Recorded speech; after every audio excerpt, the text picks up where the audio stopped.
Assalamualaikum warahmatullahi wabarakatuh. Alhamdulillahirobbilalamin. Puji syukur tidak kita panjatkan di hadirat Allah Subhanahu wa taala karena kita masih bisa bertemu kembali di semester 2 dalam pembelajaran PKN dalam keadaan sehat walafiat. Meskipun pembelajaran semester 2 ini masih pembelajaran dengan jarak jauh atau online, mudah-mudahan kita anak-anakku sekalian tetap semangat dalam belajarnya. Baik, untuk di awal semester 2 ini kita akan belajar tentang yang berjudul tentang keberagaman suku, agama, ras, dan antar golongan dalam bingkai Bhinneka Tunggal Ika. Baik, ya terus keberagaman dalam masyarakat Indonesia. Nah, yang dimaksud dengan keberagaman itu adalah perbedaan. Jadi di semester ini awal kita akan membahas tentang perbedaan-perbedaan yang ada di Indonesia, yaitu dari segi suku, agama, ras, dan antar golongan dalam bingkai Bhinneka Tunggal Ika. Maksudnya adalah perbedaan-perbedaan yang dibingkai atau disatukan oleh Bhinneka Tunggal Ika, yaitu satu dalam Indonesia, negara Indonesia. Baik, sekarang kita akan masuk lagi tentang faktor penyebab keberagaman masyarakat Indonesia. Jadi penyebab perbedaan yang ada di masyarakat Indonesia itu ada mempengaruhi beberapa faktor. Yang pertama yaitu letak strategis wilayah Indonesia. Jadi wilayah Indonesia sebagai wilayah jalur perdagangan internasional juga mempengaruhi budaya Indonesia, terutama ras, agama, dan bahasa. Jadi letak kita yang strategis itu mempengaruhi masuknya para pedagang-pedagang dari luar. Mereka pedagang dari luar itu tidak hanya berdagang tapi juga masuk untuk mempengaruhi budaya-budaya kita, seperti dari segi agamanya yang biasanya dari Islam itu pengaruh dari Arab, biasanya dari saudara kita Kristiani biasanya dari Eropa, seperti itu, sehingga mereka mempengaruhi jadinya kita berbeda-beda dari segi agama maupun bahasa, juga mempengaruhi datangnya dari orang-orang dari luar yang berdagang di Indonesia. Yang kedua adalah kondisi negara kepulauan. Setiap masyarakat di kepulauan mengembangkan budaya masing-masing. Jadi maksudnya di sini adalah kondisi negara kita yang kepulauan, yang kurang lebih pulau yang ada di Indonesia itu 17.000, sehingga membuat kita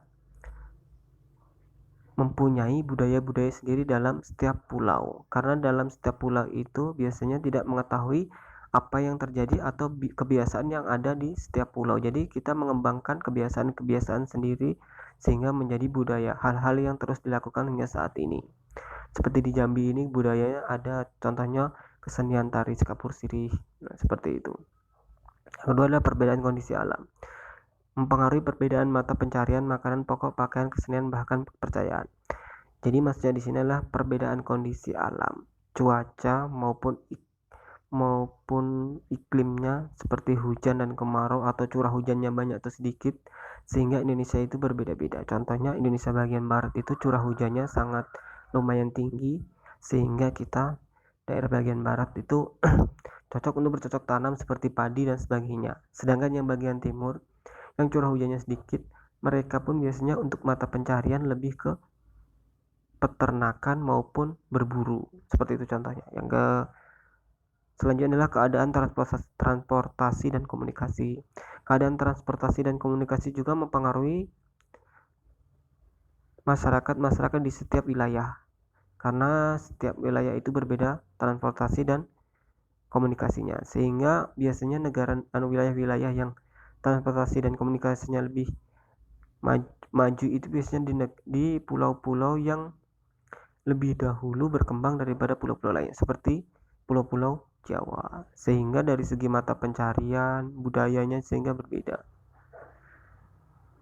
Yang terakhir adalah penerimaan masyarakat terhadap perubahan. Jadi penerimaan masyarakat terhadap perubahan juga mempengaruhi setiap masyarakat di Indonesia. Contohnya orang-orang kita suku anak dalam yang ada di Sarolangun atau disebutkan juga orang Kubu, itu biasanya mereka lebih kurang menerima perubahan zaman. Disebutkan perubahan zaman, sehingga mereka itu lebih menyukai hidup dengan apa adanya yang dibawa oleh leluhur-leluhurnya, kurang bisa menerima perkembangan zaman yang ada di saat ini, seperti adanya televisi, handphone, motor, seperti itu, kendaraan bermotor maupun mobil, sehingga adanya perbedaan-perbedaan dari budaya-budaya kita dengan orang-orang atau masyarakat yang kurang lebih menerima modernisasi atau kemajuan zaman. Jadi itulah sedikit yang Bapak jelaskan tentang faktor-faktor penyebab keberagaman masyarakat Indonesia. Jadi untuk tugasnya adalah tolong dicatat setiap apa yang Bapak jelaskan atau Bapak tulis di buku catatan, dan seperti biasa hari Selasa untuk dikumpul di sekolahan. Bapak ingin melihat apakah dikerjakan apa tidak. Dan cukup dari itu, mudah-mudahan selalu jaga kesehatan, mudah-mudahan selalu diberi kesehatan. Bapak akhiri, wassalamualaikum warahmatullahi wabarakatuh.